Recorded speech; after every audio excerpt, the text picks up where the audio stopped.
Mesdames, Messieurs, peuple congolais, chers membres de la diaspora,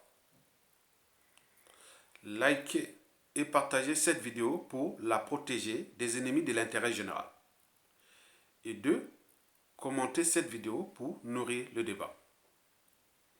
L'enjeu reste le consensus et l'intérêt général. Mesdames, Messieurs, peuple congolais, chers membres de la diaspora, question. Pourquoi la diaspora congolaise est-elle à la plaque des enjeux France-Afrique des présidentielles françaises de 2022? C'est pour trois raisons. La première raison est civique. Le saviez-vous que l'électorat français issu de l'immigration africaine ne représente que moins de 15%? Dans ces 15%, la moitié vote, soit à peu près 7%. Et dans ces 7%, il y a 5% des franco-maghrébins d'Afrique du Nord et seulement 2% des franco-africains d'Afrique noire. Et dans ces 2%, les franco-congolais de Brazzaville représentent que moins de 0,05% de l'électorat. Donc faire du chantage électoral présidentiel pour Denis Sassou Nguesso dégage autour d'une candidate ou d'un candidat est un non-sens. Aucun impact. Sinon ça se saurait. Déjà depuis 2002. De ce fait, mesdames, messieurs, peuple congolais, nous membres de la diaspora congolaise de France, nous devons changer de perception et d'interprétation des enjeux France-Afrique des présidentielles françaises au regard de Denis Sassou Nguesso, indéboulonnable par la France, son parrain, son employeur.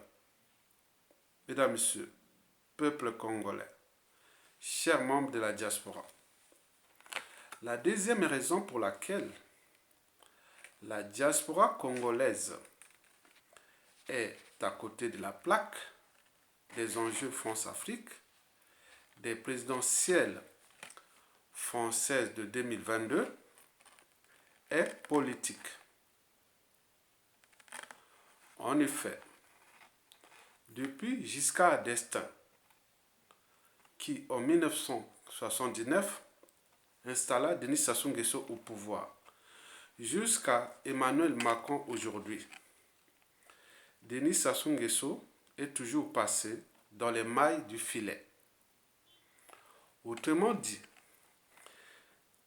Giscard d'Estaing l'avait installé au pouvoir, Mitterrand l'avait adopté, puis Chirac l'a remis au pouvoir, Nicolas Sarkozy l'a reconduit, François Hollande et Macron aujourd'hui. Et pourquoi? Parce qu'au commencement, Denis Sassou Nguesso fut le pion de la France-Afrique, des intérêts français au Congo-Brazzaville. Il serait devenu par la suite le DAB, le distributeur automatique de billets de banque des comptes de l'État congolais, c'est-à-dire de l'argent volé au peuple congolais. D'où les fameuses affaires des mallettes et valises africaines, de financement occulte des partis politiques en France, de financement de campagnes électorales présidentielles en France, de gauche comme de droite, des rétrocommissions, etc., etc. Et depuis 2007 à peu près,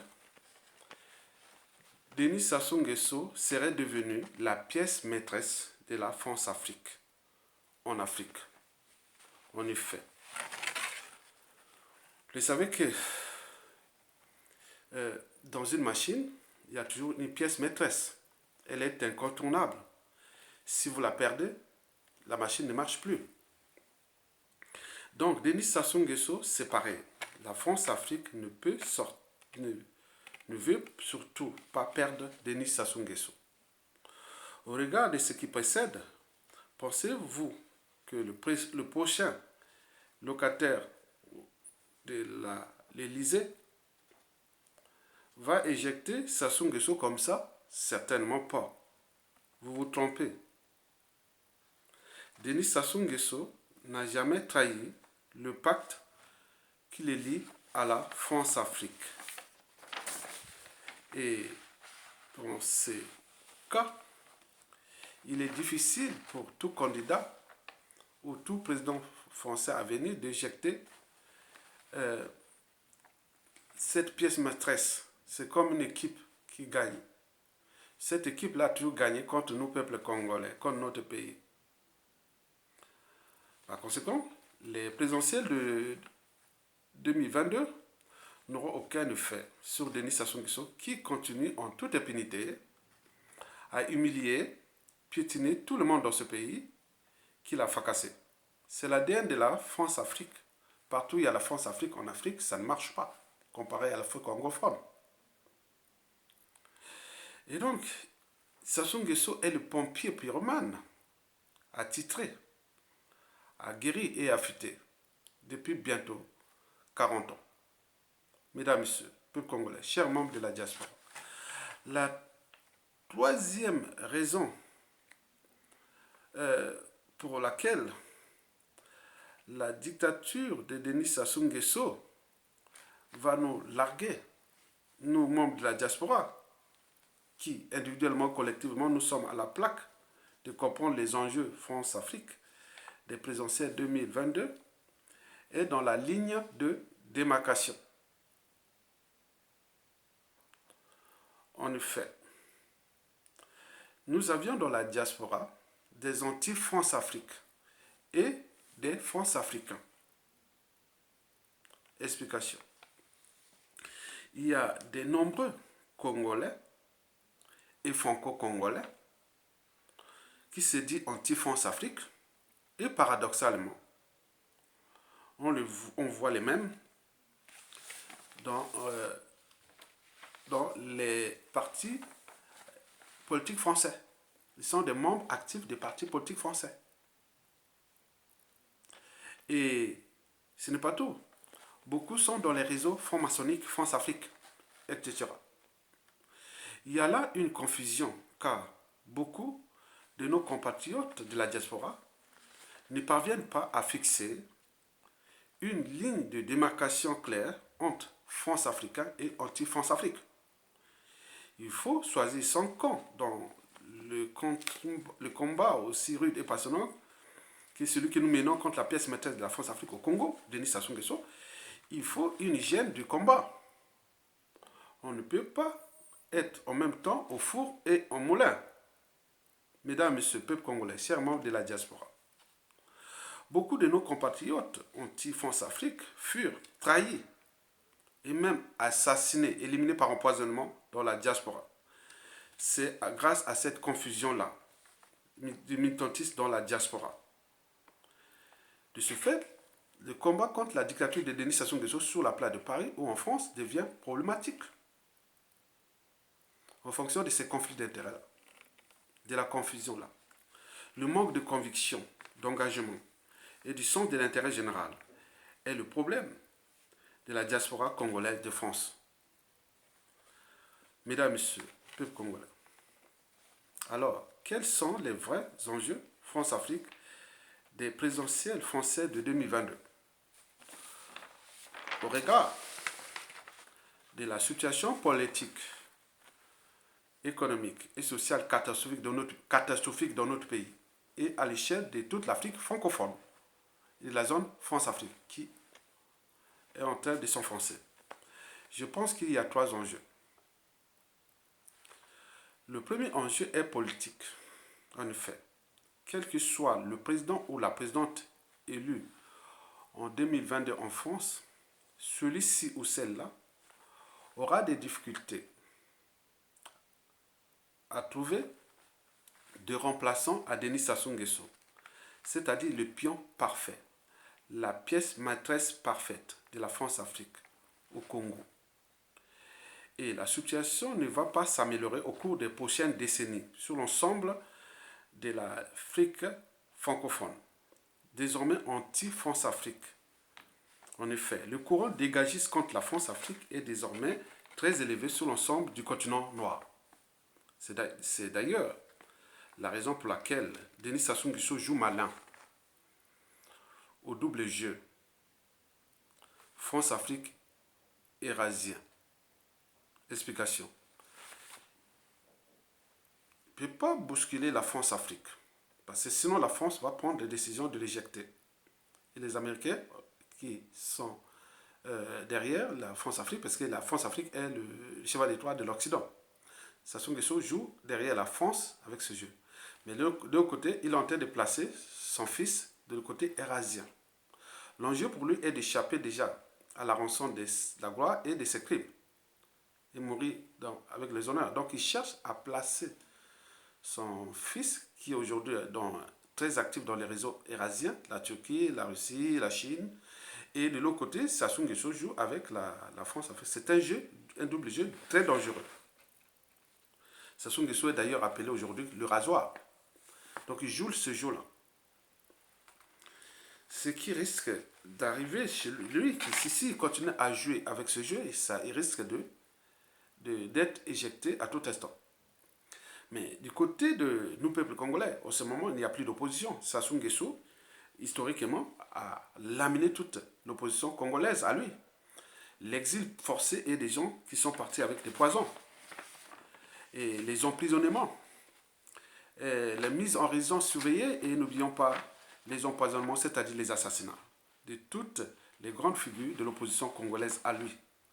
De ce fait, Denis Sassou Nguesso est désormais appelé le roi rasoir, puisqu'il joue avec, là, il est libicourt, donc il joue avec la France-Afrique et les razis. Donc il fait ce jeu-là que je vous ai expliqué.